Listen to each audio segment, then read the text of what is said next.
Got a pretty interesting "Don't Be Like James" story today, and I was reminded of it by this shirt. I don't know if any of you have ever heard of the Gobble Wobble before, but about 2 years ago, me and my wife and my sister-in-law, uh, she lives down in Daytona Beach area. We were down there for Thanksgiving, and somebody, I don't know who it was, came up with the bright idea of running a Thanksgiving 5K. So we get down there, we catch up with family. Some people end up staying up all night. I stayed up really late. And the next morning, the race was like 6 o'clock, 7 o'clock in the morning. Way too early for any sane person to be getting up. So the three of us get up and we ride out to Daytona Beach, where it's a beach run. And it's a couple days, it might be a day before Thanksgiving. And we get out there, we walk to the beach, we sign up, we sign in. We're supposed to, everyone else is wearing the shirt. So we all get the shirts and we get back to the car. And when we get back to the car, we just keep on going home. So there's a lot of situations in the Bible where people do sort of stuff like this, where the stories you read in the Bible aren't always follow this person's example. Sometimes they're stories of don't do what this character did. Don't take the path that this person did. And this is one of those stories. I wish every time I look at this shirt now, I'll laugh. So it's at least a good memory. But I don't get the sense of pride or fulfillment that I wish I did when I looked at it. I wish when I looked at the shirt, I'd say, "Oh, I remember the Gobble Wobble. That was that day I got up and I ran that 5K." And not that I am ever excited about running, and definitely not a 5K. I mean, I've done it before, but I've never been excited about doing any of that stuff. But every time I look at the shirt, I remember how quick our willpower gave out and our intentions were good. See, we planned all these good things with the best of intentions. And we're like, we're gonna do something good, we're gonna get some exercise, and things just didn't turn out the way we wanted them to. And that's how it is with our life sometimes. Sometimes we do start things off with the best of intentions and we don't follow through. There's a big lack of follow through in our culture. We don't have a lot of perseverance. We don't have a lot of fortitude and patience. And when things get tough, a lot of times we get going. So, and away from whatever the challenge is. So, to me, when I look at the shirt of the Gobble Wobble, it reminds me of my failures. And I think we all do need some reminders of our failures around, if nothing else, but to keep us a little humble, because you know I've got way more moments like this than I have of moments when I've crossed the finish line. Way more moments like this than times where I won a trophy or succeeded. And a lot of times, if we don't watch out, this becomes who we are. Like this mentality of, oh, sure, I'll just halfway try at things and try to get through life. And if I finish something, I finish something, and instead of purposing. Um, so this kind of goes to a story in the Bible.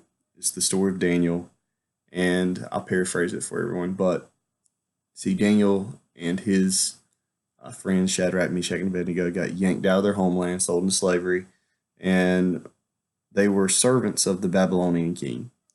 And the king wanted them to eat this certain type of meat. Daniel and them didn't want it because it wasn't kosher, among other things.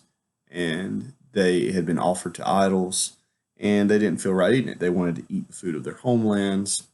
The Bible said that Daniel purposed in his heart that he would not defile himself with the portion of the king's meat, nor with the wine that they drank. So Daniel purposed in his heart, and I think that's an important thing for people to do, is to go ahead and make those decisions in your mind. Don't kind of say, okay, well, we'll set it up, and when we get there, we'll see what happens. Because anytime that is your mentality, you're going to fall victim to the the vice of slothfulness.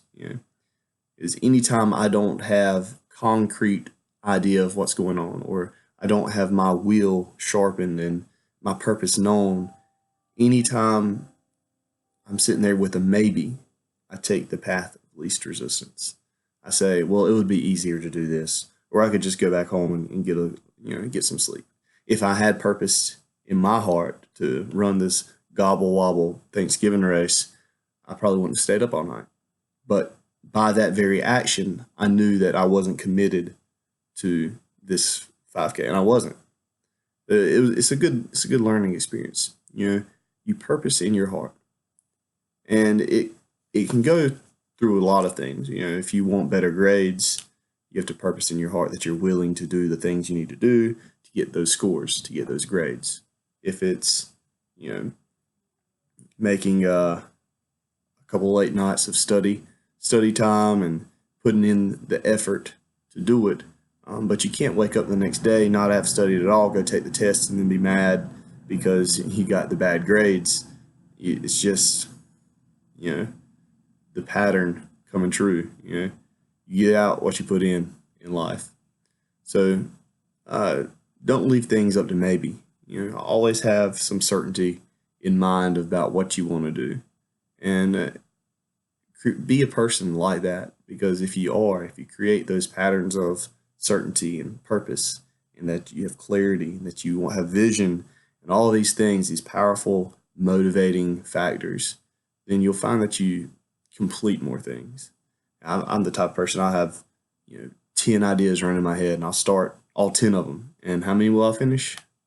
A lot of times it's a zero. And that's something I have to work on myself. This is an episode of do what I say, not what I do. And thank goodness that we're all still works in progress. And this is something that this is some patterns that I need to develop a little bit better. But I can easily look back at my own life and say, if you'd been more like this during high school, you'd have been, this part of your life would have been better. If you were more studious during college, this part of your life would have been better. Or even, at work last week, or last year, or 2 years ago, or, it can go as far back as elementary school.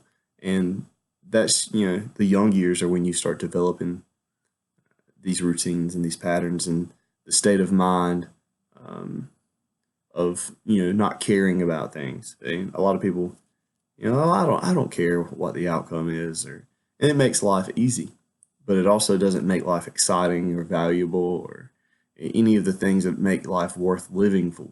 We can sit here and we can shrug off the value of this or that, and we can explain or justify why it doesn't matter. But life is better when things matter to you. Life is more exciting when things matter to you. So,